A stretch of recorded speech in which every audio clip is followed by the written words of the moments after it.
Welcome to the Be Here Now Guest Podcast. This series features a collection of teachings and conversations centered around mindfulness, spiritual growth, and living a life in balance. Our diverse network of guest teachers and hosts offer up wisdom and practices from a different spiritual path and perspective. If you would like to support this podcast, please visit BeHereNowNetwork.com/donate.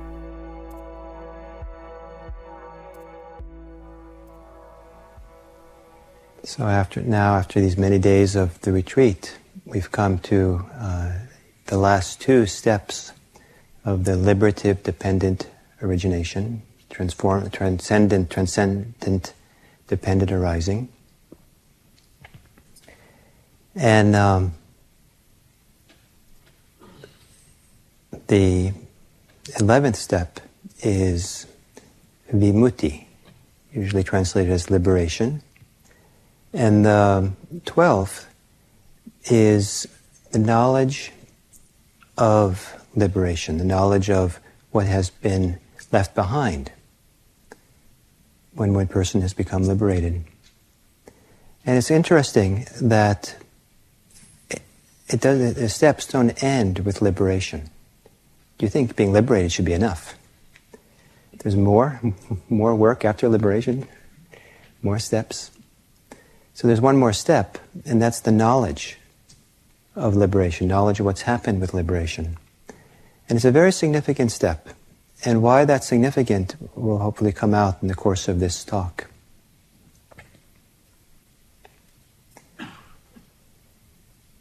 So to step back a little bit and get a kind of overview of how these 12 steps of dependent origination kind of fit into the Buddhist scheme of practice, it might be useful to go so far back and for such an overview to point out that in many ways Buddhism is not a religion, except for the non-profit status we get. So don't tell anyone. And it's not a religion in the sense that many people think of religion. And it's many, it's not. You don't have a stereotype of what religion is. It's not a religion in that it's not based on a belief system or a creed.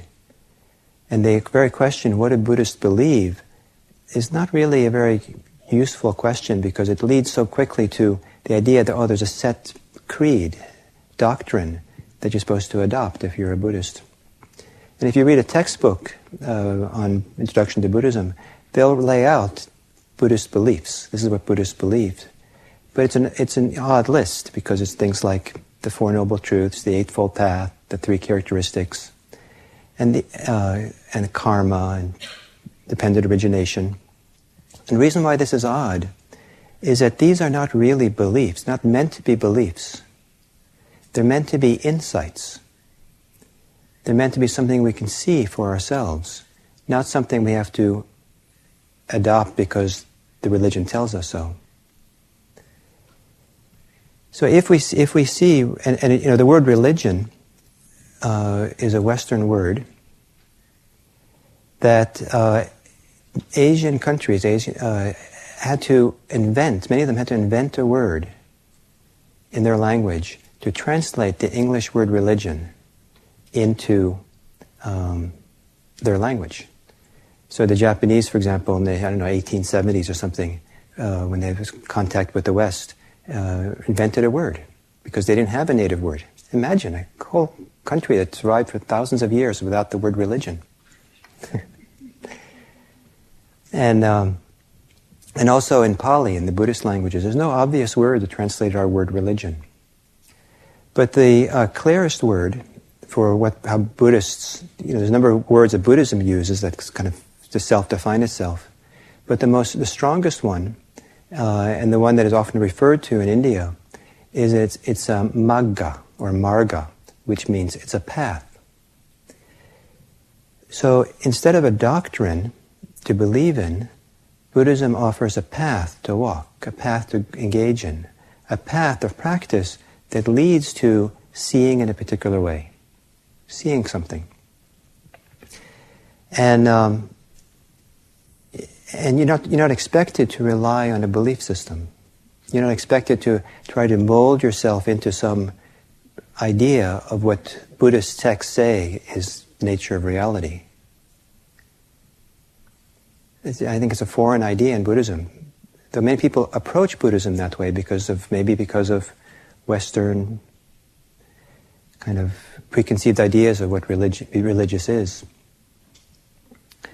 But rather, Buddhism keeps pointing back over and over again to the idea that it's you that need to walk a path. It's you that need to somehow do some kind of transformation, do some kind of turning around of the heart, of the mind, so that you can see, or to see so that you can do some kind of turning. And the turning that is at the heart of it all is the turning from suffering to happiness, from suffering and clinging to peace, from suffering to the release of suffering. So there's really only two primary things that you're supposed to believe in if you're a Buddhist. You have to believe in your suffering. And you have to believe it's possible to become free of it. And so if you don't already believe that you're capable of suffering, then I guess it's hopeless.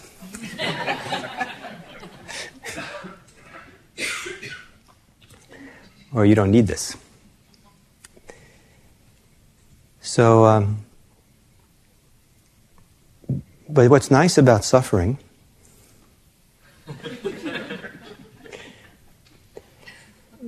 is that you can see it. You can experience it directly.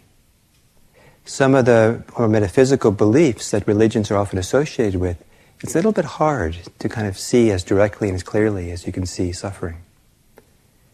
And you can see clearly the freedom from it, the release of it. You can see when that suffering is not there. And again, the advantage of that is you can see something you can see directly for yourself. You don't have to rely on a book. A sacred book's going to tell you what the truth is. You don't have to rely on a teacher or a belief system. You know it. You can see it for yourself. So we're talking about something very experiential, very here, that you're capable of seeing and doing and accomplishing yourself. And it's something only you can do. It's kind of, in Zen they say it's kind of like peeing. You can't ask someone else to pee for you.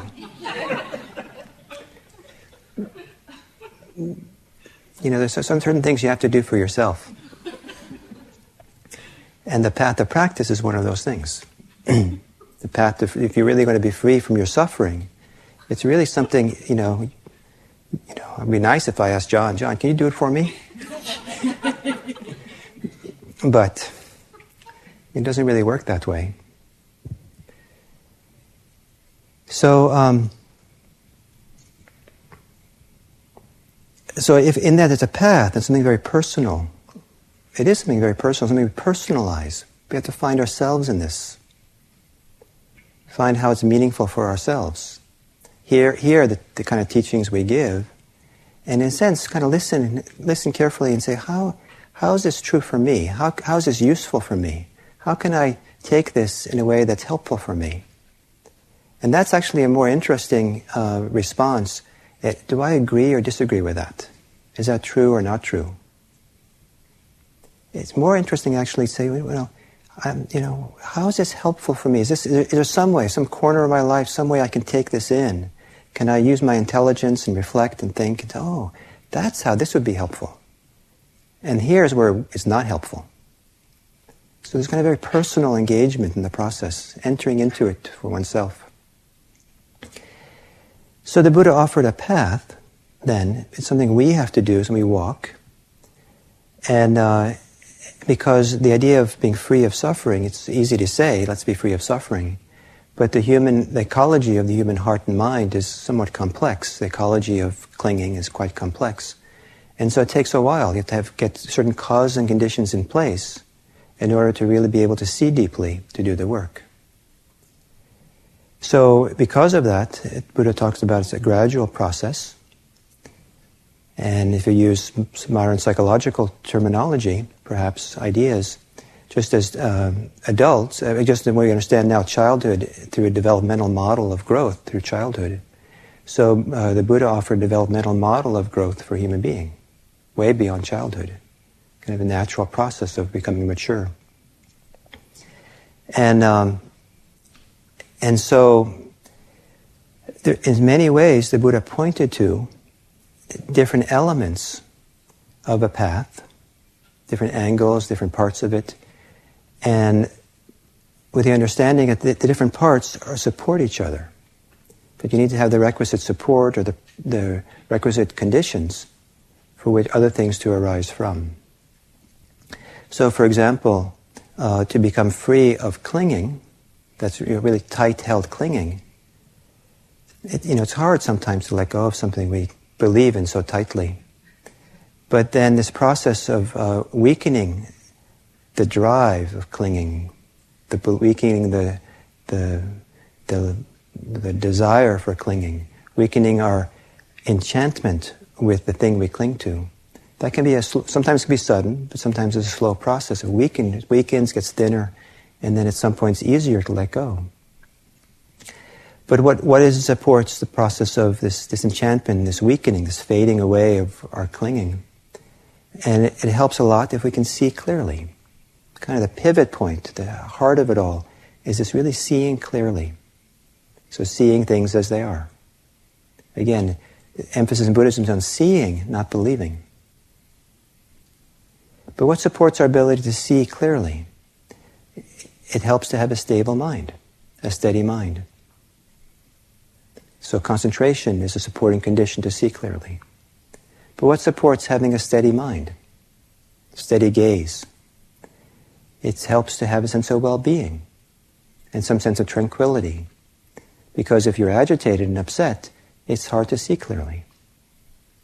So it's kind of a simple thing. It can sound complicated if we go through the list in its formal way, but it's just a simple idea that if you want to see something clearly, you have to have some modicum of settledness, well-being, and being a little bit relaxed, calm. But what supports that? I think one of the things that supports the ability to be at ease, be calm, and have well-being, is to have trust. To have trust, to have enough trust so that you don't have to react to everything that happens around you or in you. You have to be for and against it and protect yourself from it. There has to be some trust to allow yourself to be present in a non-reactive way. And then why would you want to get around to finding that trust and acting in that trust? Doing anything? Why not just go to the beach? Because you've learned that even though the beach is nice, it only provides relief. It doesn't provide release. You can distract yourself, you can comfort yourself from our deeper existential issues, our deeper kind of craving and clinging and our wounds, our issues. And some people are successful to hide and be at the equivalent of the beach until they die. And if you're lucky enough, maybe you can play that, go to that casino, see if you can manage the lottery of seeing if you can have a, good day at the beach until you die. But it's not the odds are not that good for that.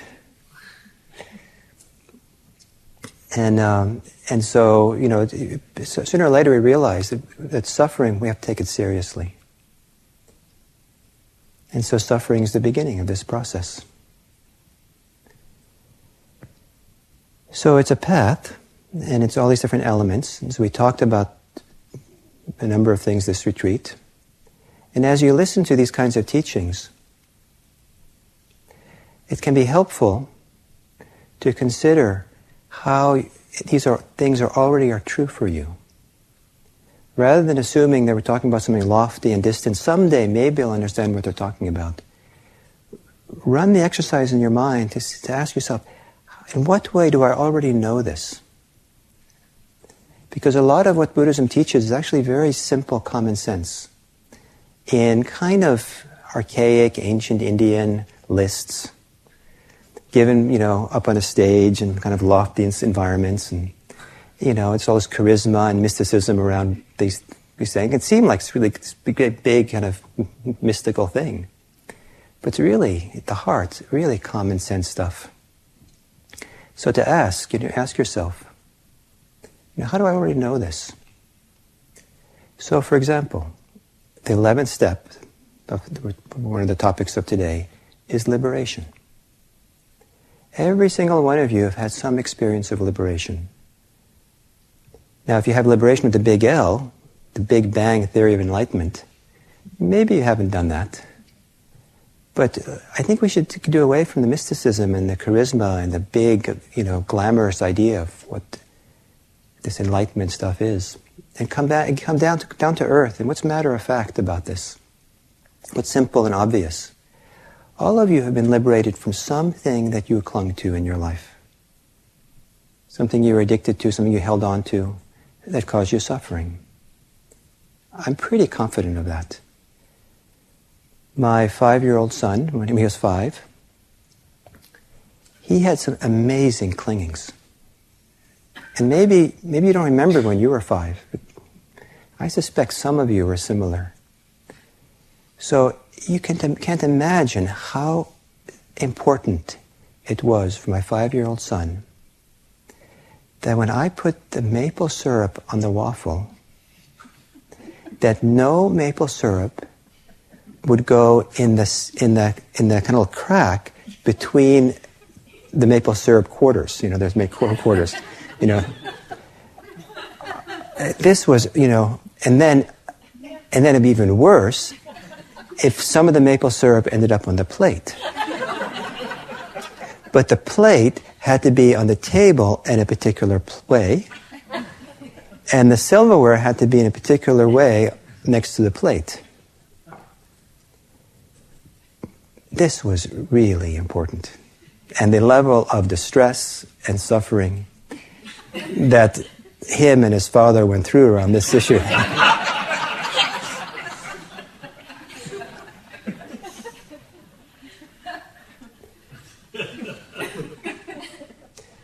But now he's 7. And he couldn't care less where the plate is, or the silverware is, maple syrup, just give me the waffle. So he's liberated.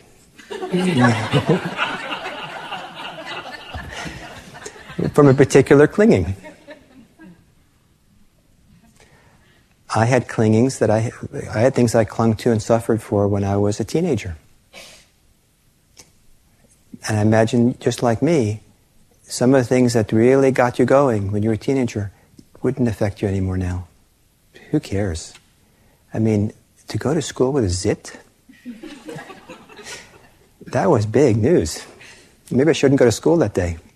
And I could tell you with confidence that if I woke up this morning with a big zit on my cheek, and I had to come and stand in front of you and teach, I couldn't care less. I'm liberated.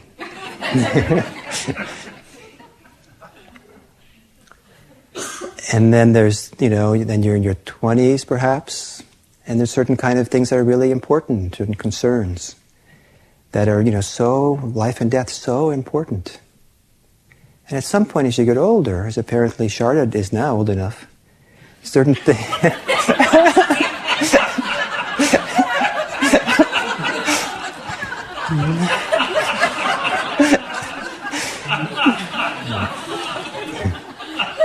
I missed this morning, but it was big news. And Sharda's liberated from half the human race.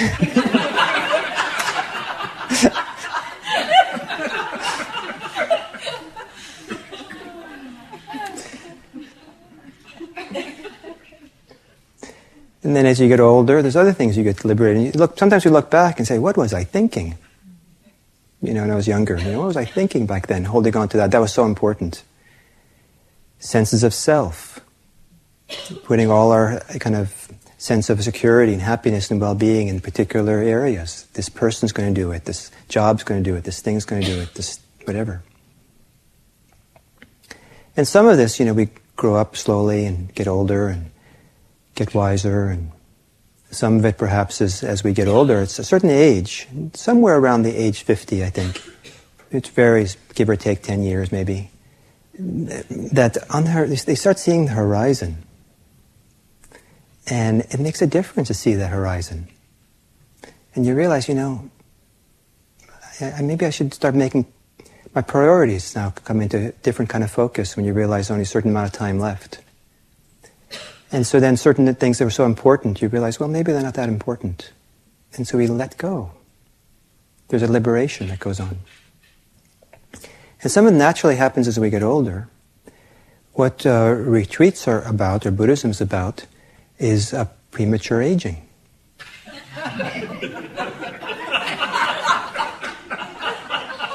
We don't advertise that, but in the sense that we're learning to have the insight, the wisdom, to begin to let go sooner, earlier, not to hold on. And so I trust that you can go back over your life and look at something that you held on to, and you no longer hold on to. And my hope is that you've appreciated the lightness, the freedom, the openness, the clarity, the relief, the release that has brought you in that small thing, in that area. You can see how it's beneficial. You were holding on to a certain kind of identity, and you realize you had to let go of it. I held on so tightly to the desire that everyone should like me. And I went through social gymnastics to try to make that happen. And luckily I was at an environment at Tassajara in the Zen monastery kitchen, which is the most difficult place in the world, as far as I could tell, to ensure that everyone likes you, especially if you're kind of the head of the kitchen. So I exhausted my capacity for that route, or I just suffered so much I realized I can't do this anymore. So I let go, because the alternative was just too painful. And sometimes we only let go when we see the cost. When we stop and really look clearly enough, we see, oh, this is too much, this is not worth it. The cost-benefit analysis is not in my favor to cling this way. But sometimes we're so distracted by our clinging that we don't see the cost of the clinging. And one of the great advantages of coming on retreat and slowing down, quieting down, is that we catch up to ourselves and we can really see what it's like. One of the common experiences on retreat, for some people, not everyone for sure, is to notice the cost of the judgmental mind. Judging and judging and judging, And to realize, this is too much, this is exhausting. And then beginning at least to entertain the idea that maybe it's a good idea to stop doing this. That's huge.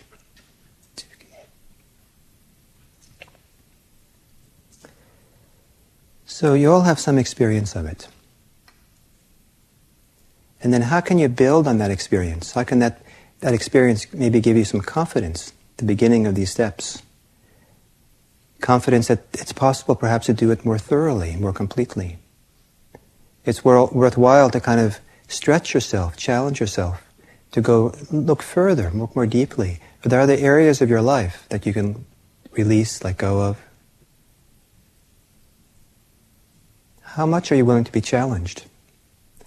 Can you intuit how deep or how thorough some of the core clingings in your life are? And is it interesting to really address it? I knew a man many years ago, a lovely man. He was part of our group in Palo Alto. And he was his worst fear was to die of cancer. And at some point he got cancer. He'd spent his life being nervous, anxious. So he got cancer. After a while, he got nervous, worried, because he was worried he wasn't going to die right. He got all these books on dying so that he'd be sure he could die successfully, the right way. But at some point, it was really clear he was dying. And this remarkable thing happened. A lifetime of nervousness disappeared. It's kind of like the thing he was most afraid of was happening. So it didn't make any sense. Didn't make any sense to be afraid of it anymore. And in his last period, he was very peaceful. It was really beautiful. I think he was happier those last days. And sometimes, it takes some real confrontation with life to have something touch us in these deep, deep places where, somehow we let go. And I would like to say that letting go comes back to the idea of trust at the beginning, again, of these different steps. Trust is a profound act. Deeper and deeper levels of trust. To trust it's okay. Just to be here, be open, be present, without holding on to something, defending against something. So how deep and thorough can we let go? Can we liberate ourselves? And the challenge that Buddhism offers us, more than a doctrine, it offers us a challenge. That it's possible to get down to the very deepest roots of our clinging in our heart, in our mind, and uproot it, to become free from it. It's a phenomenal challenge. And luckily, we have examples of people who've done that. There are people who've gone deep inside and seen, the Buddha called it the arrow, deep inside our hearts, who've seen that arrow and seen that it's possible to take it out. So it's possible. It's not easy at the deeper levels. So then, what does it take? Well, it takes putting together certain causes and conditions to support that. And there's a whole range of them that Buddhism offers that are supportive and helpful. There's ethics, there's brahmaviharas, there's spiritual friendships, and these different qualities we're talking about in this retreat are some of these elements that are supportive for this process. The stronger the trust, the easier it is to let go. The stronger the well-being, the easier it is to let go. The steadier the mind, the easier it is to let go. It's not easy to let go, and it really helps if we've created some inner strength and stability in that process. To do it really deep, letting go. So, I'm very fond of the idea that sometimes when the Buddha presented the path of practice, he presented it to people with analogies, similes, where from the simile you would understand the Buddha was treating the audience, us, as royalty. Isn't that nice? As a royalty. As opposed to some idea that now that we're in Buddhism, we're supposed to be self-effacing and small and not self and not kind of count and, Royalty sits up and is present and counts, is here. There's a dignity to a human being in the Buddha's teaching. And kind of a hope, an expectation that we can show up for our life here with upright dignity and presence and strength. And some of the development of practice involves the development of the strength and dignity and presence. I'm here, I'm present. I count, in a sense. Not to cling to those things, but so that inner strength allows for a shedding of what we cling to. And if we try to let go of all the clinging, when we're still in some subtle way clinging to being no self, I don't count, it creates for a kind of instability. So it's one of the reasons why it's good to have a gradual path, so that we can develop this inner stability and strength. So we talked about seeing things as they are. We talked about the process of becoming disenchanted, no longer in the trance of things, no longer in the spell of things, that this magic spell that this is what's going to do it for us. And then this process of fading away, this passion, fading away of the passion or the clinging or the drivenness, the compulsion. And then when this fading away becomes enough, then it's possible the mind releases itself. There's this deep, deep release that can happen. And the process of that deep release is sometimes said to happen one of three ways. By going through what's called one of three doors. And these three doors they sound kind of cryptic when I say them, but then I'll explain them. And there's the door of the signless, the door of the wishless, and the door of emptiness. And it's said that in order to go through the door of the signless, a person has a deep, penetrating insight into impermanence. To go through the door of wishless, a person has a deep, penetrating insight into suffering. To go through the door of emptiness, a person has a deep, penetrating insight into not-self. So, how does this work? The signless, it has to do a lot with the way in which we assign labels, interpretations, meaning, concepts on top of our experience.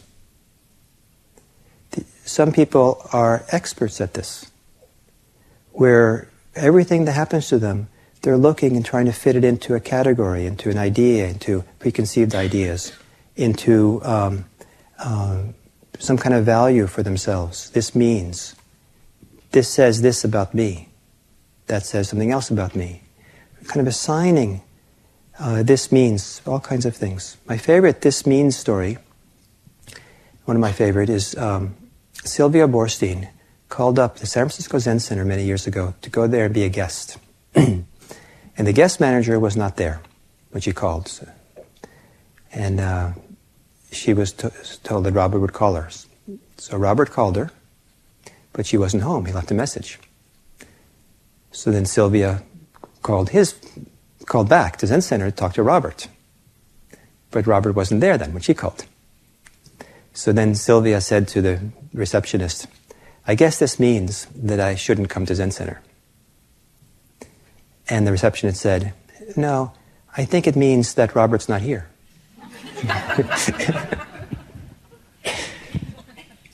She was, ready to assign extra meaning on top of it.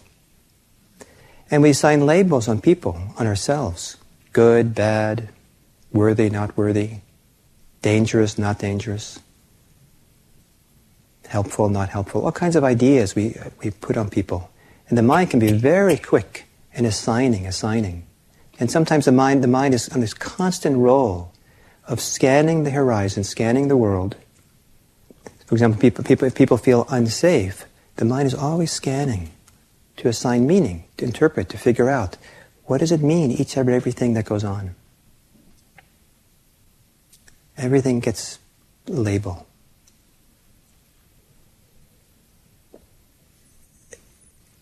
One of the ways to be liberated, to be freed in a very deep place in the mind, is to allow the mind to stop assigning labels and meaning and interpretation on our experience, to leave it alone, to actually seize that activity. Shortly yesterday talked about cessation, the end of dispassion.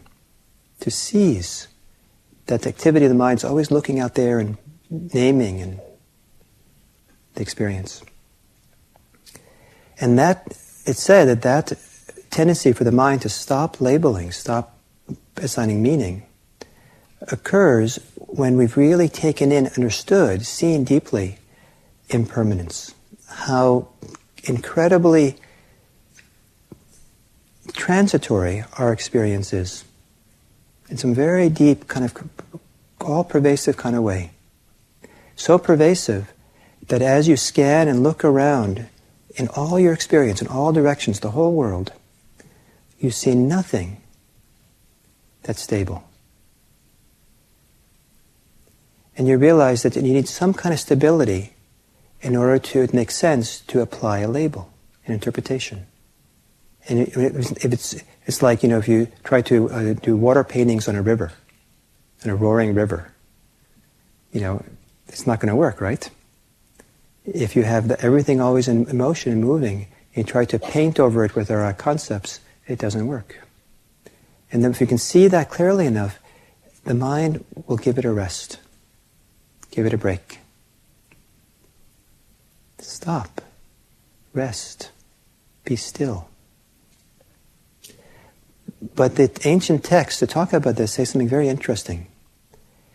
It says that these 3 doors are entered by people of different temperaments, or different kind of ways, or different strengths that they have.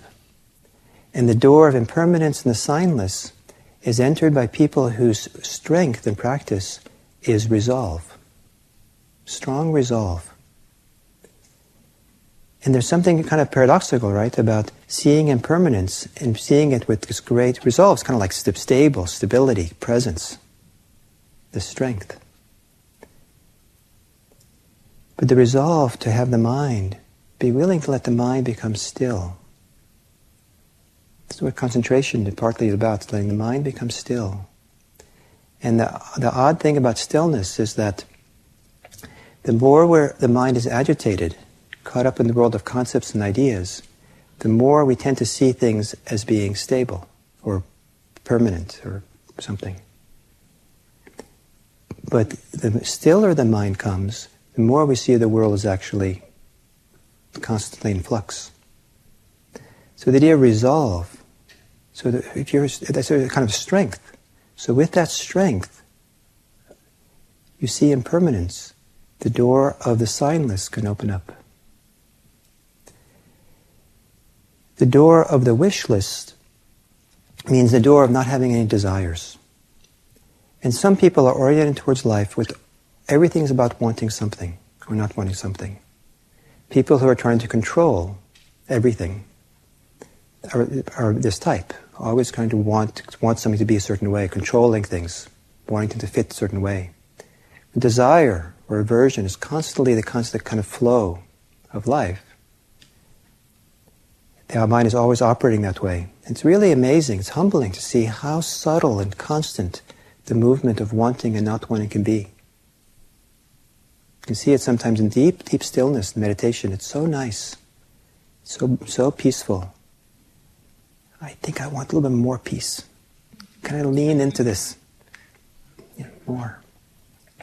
Wanting, holding on to. So I want to take a sidestep here.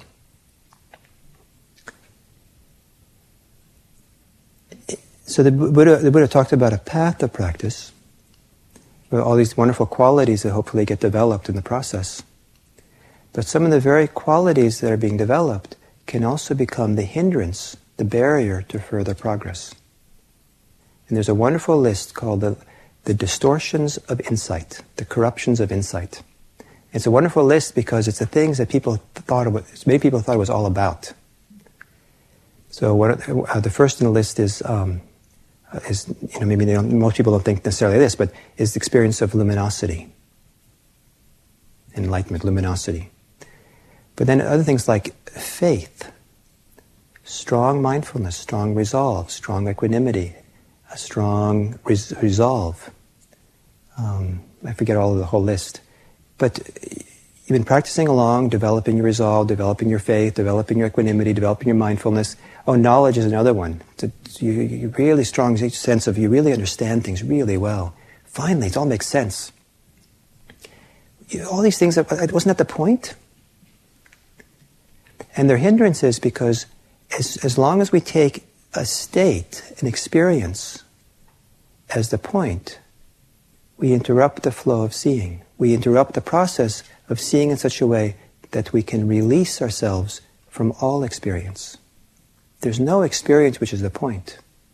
It's the release. There's nothing the hand is supposed to be holding. It's that the hand is supposed to let go.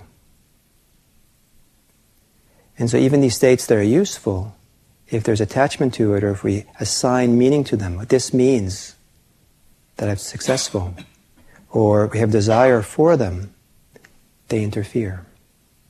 And it's said that really to understand the path of practice begins, don't take this too seriously, but really begins when we understand that the path is not found in experiences, but it's found in the knowing that leads to release. So the second door of liberation, the door of the wishless, is when the mind stops desiring. And there's something about the mind releasing itself from all desire that can set the heart, the mind, free.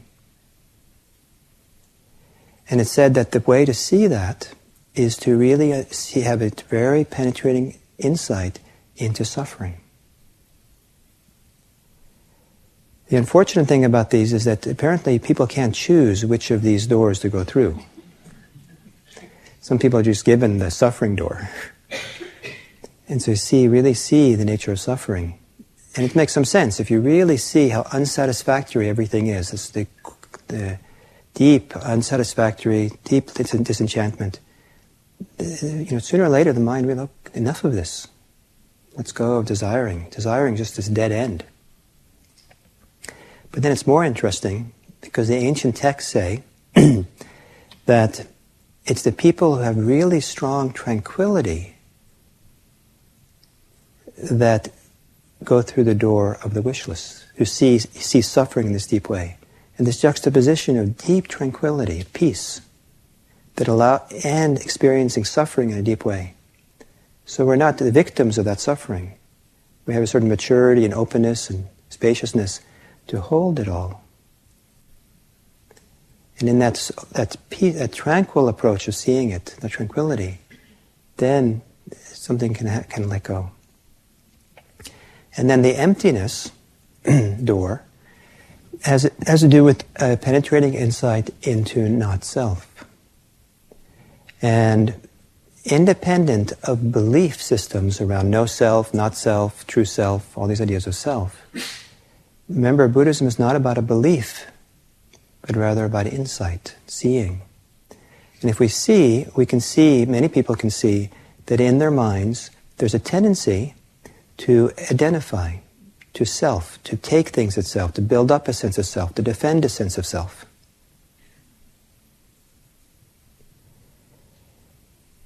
And I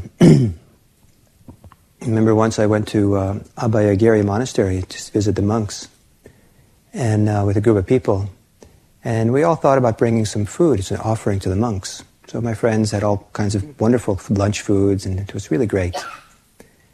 And I thought, well, we're going up there, and my friends are bringing lots of food, and for this lunch, but during the week when no one comes to visit them, they don't have any food. So I brought all kinds of dry goods that they could use during the week. I'd never been there before. So I brought it to the kitchen and just left it there without thinking about it. I was happy to give it to them and didn't need any credit or anything, just was glad to give it. But they had a custom up there that the monks and everybody was sitting around ready to eat, and they'd carry out the food that was prepared for that day and announce who had offered it. But what I realized very quickly, that what meant, of all the people sitting there making offerings, my name was not going to be said. Because I didn't offer anything for that meal, I had offered just dry stuff they could use later. And I could feel inside me this like I was jumping out of my skin, wanting to, just announce to everyone, but you have to realize that I brought food too, how I was going to be seen by people. Being preoccupied with how people see us is part of this attachment clinging to self. Attachment to roles is attachment to self. Attachment to things is attachment to self in Buddhism. And there's a whole range of things that we get attached to. And there's a beautiful, I told this story to some recently to teachers.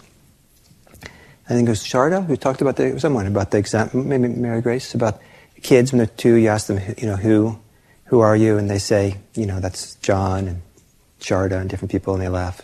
Well, I did that to this 2-year-old girl. I said, who's that? She said, that's my daddy. Who's that? That's Tamara. Who's that? And I pointed to me, who's this? Gil. So I pointed to her. And she said, I am. So maybe she hadn't understood me, so I asked again, who's that? Pointing to her.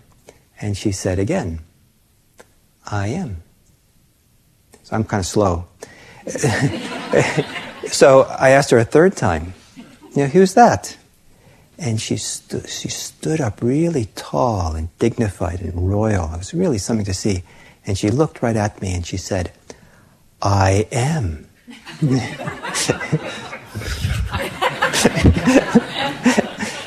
I'd seen my burning bush. And, who was I, trying to make this person, into identity, add this concept on top that she had to be someone. There's purity. Leave her alone. Raising our kids, we try not to tell our kids things like good boy, we have boys, so good boy, do something, good boy, that was, rather, because that solidifies an identity. But rather what we say is, with great excitement, we say, wow, you had a lot of fun doing that.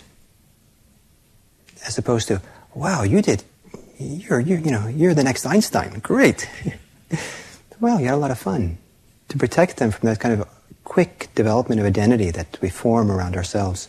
And it's so deeply ingrained. The way in which we adopt society's views of who we're supposed to be and life experiences. We hold on to this idea. So, to really have a deep insight into how the selfing works and how persistent and, always making self into everything, it's quite humbling. And to really see that actually, if we look at things in their particular, look at things actually as they are, not in the concept, not in the global picture of things, but if you actually look behind the concepts, behind the global kind of generalizations we make, at actually what's happening moment by moment, there is nothing in our experience that can qualify for self. And there's really something very interesting in deeper meditation to look around and realize, wow, I can't find anything here that qualifies to be called a self. And when you have a really deep insight into that, then you go through that door of what's called emptiness. The mind lets go of self. The mind becomes empty of looking for self, making self. A phenomenal trust that you don't have to be any self. The mind can free itself.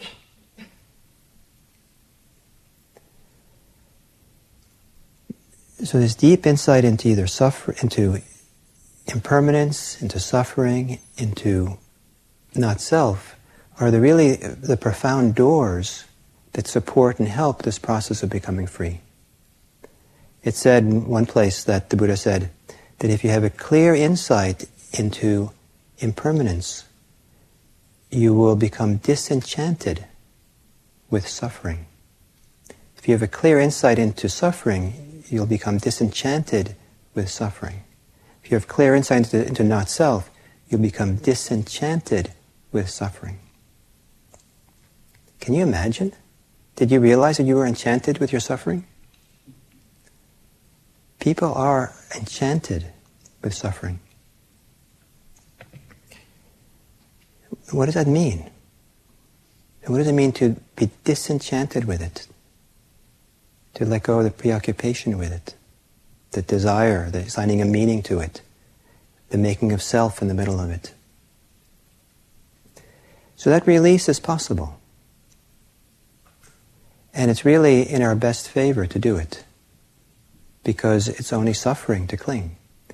And as Sharda said last night, it all falls away, we can release it all, and when we come back, it's all still here, except for our clinging.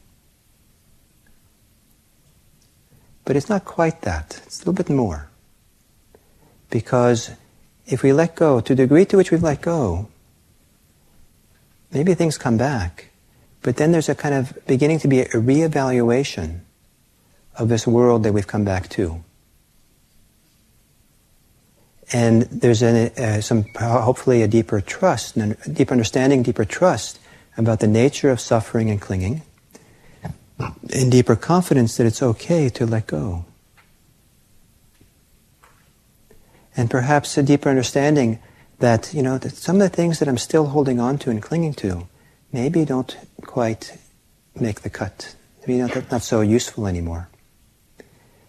And so part of the process of liberation is to, after liberation, to know you're liberated, to have some understanding and knowledge of what happened. So that knowledge and understanding can be then help how we see the life we live. We don't go into enlightened retirement, but rather we take that liberation we've had, and it's very important to understand what happened in some way. So that's why the very last step is the knowledge of what we've been liberated from. And that does a variety of different things. One thing is that it's very easy to think that some degree of liberation is the full, you've done all the work that needs to be done. And you're asked in this tradition to actually review, look at yourself very honestly. Say, what's left here? Am I still clinging to something? Is there still more I could actually do? So I don't kind of jump prejudge myself as being finished in the path. And if you do that evaluation, then you can begin looking, I need to address these issues as well.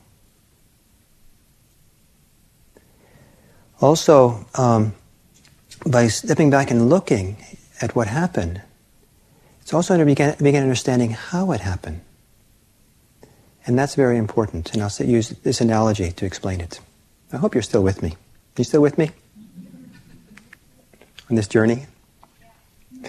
Okay. So the analogy. If two people are lost in the wilderness, same wilderness, and they're lost for a long time, and one of them just happens to stumble out. Maybe it's dark, middle of the night, stumble out. I'm free, finally, out of the wilderness. That's good. The second one doesn't stumble out accidentally. The second one studies the terrain, the landmarks, and then somehow or other finds her way out. But then looks back, I know the way out now. And what that means is that if they ever get lost in the wilderness again, the first one doesn't have any way of knowing how to get out again, because they didn't learn anything. They just stumbled out by accident. The second one, who studied the terrain and landmarks, knows the way next time. Also, if you know the way out, if you studied it and understood really what happened, then you can be a guide for someone else. You can tell them what landmarks to look for. And that's what the Buddha did. He gave us landmarks. These different steps of transcendent dependent origination are landmarks to help us find our way. But it gets more interesting than that, I think. If the person who stumbled out, just before stumbling out, happened to be by a little river, creek, and picked up a little beautiful, shiny, perfectly round, black pebble. So beautiful. Was holding that pebble. And then just happened to stumble out. It's the pebble. The pebble is what you need to get out. And there's a kind of magic thinking that comes into play. Oh, it's the pebble. And next time they'll go look for pebbles again, or they'll always carry that pebble. There's a lot of magical thinking in religious circles, including Buddhism.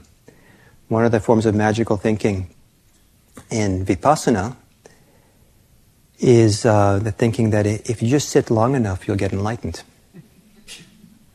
And Ajahn Sumedho said, if sitting long was the point, chickens would be enlightened. And I've known people who have actually gotten bitter because they thought that if they just sat in their cushion long enough, they'd get rewarded. And when they weren't, that they felt really betrayed by their Buddhism. But I can tell you, it's not just about sitting.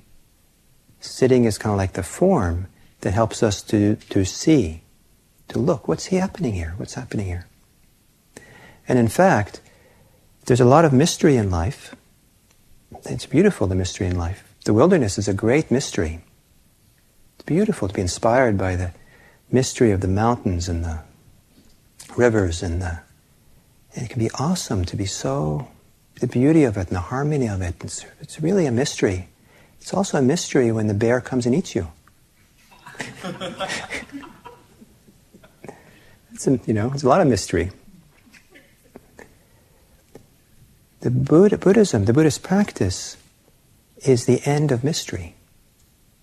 It's actually the end of mysticism and magic.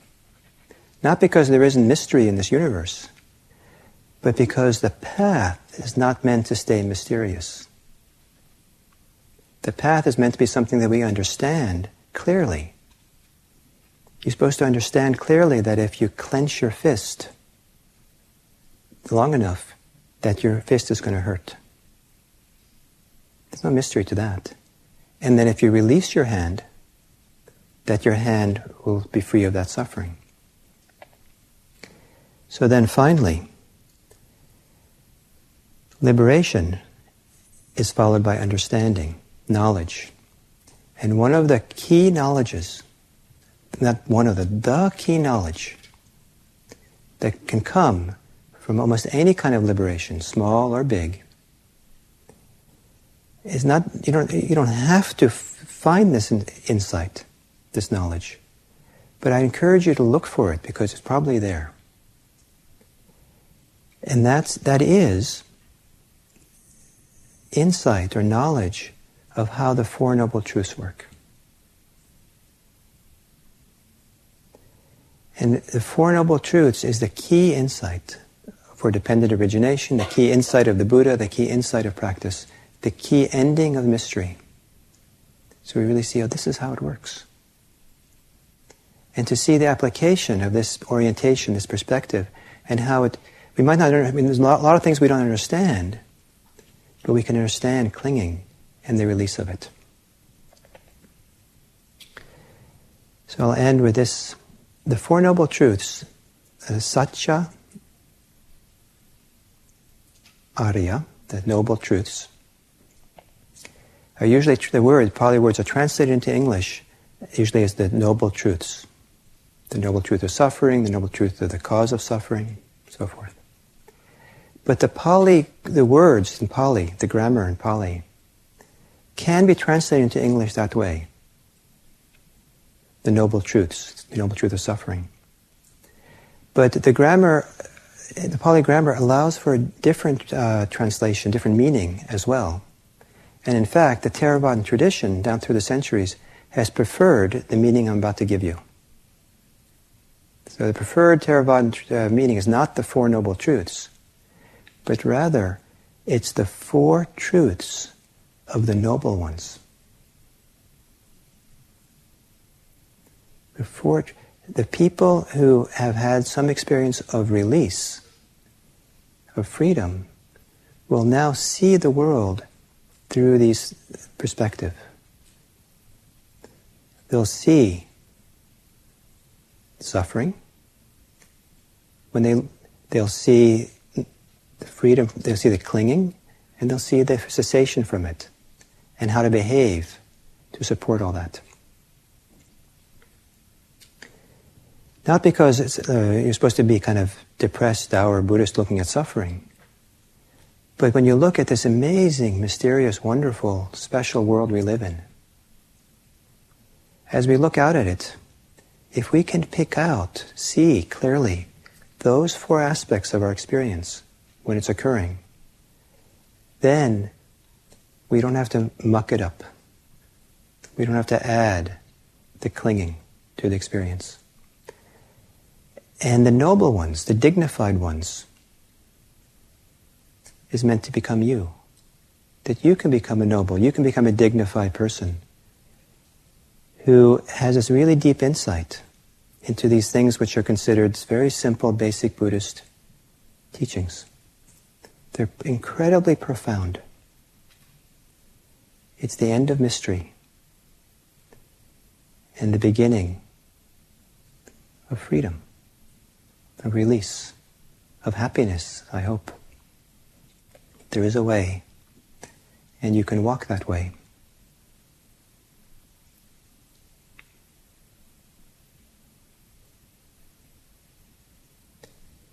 And if you can allow your mind to turn away from all the things you're thinking about and concerned about, all the desires and aversions you have, all the concerns with trying to be a self, all the concerns about how people relate to you, long enough to just be still, quiet, and just see. This is how it is. This is what's happening. Just here. And quiet and still, steady, to be continuous, to do it continually through a whole day like tomorrow. Just look and be here. Trust. You don't have to do much. Be here, still. Just look and see, look and see. See and look. This is how it is. It's in the knowing. It's not in experience. It's not in figuring things out. You don't have to resolve childhood issues. Just see it, see it, see it. Just see, trust the knowing.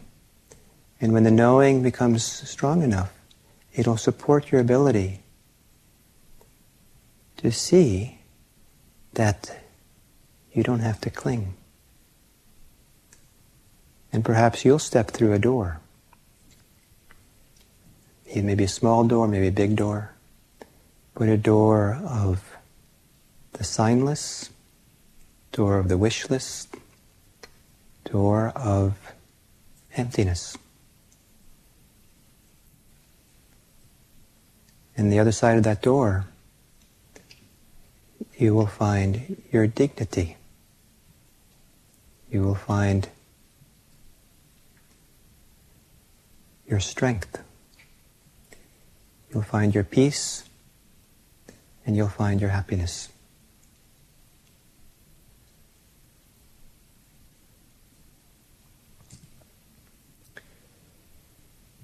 So let's start doing it.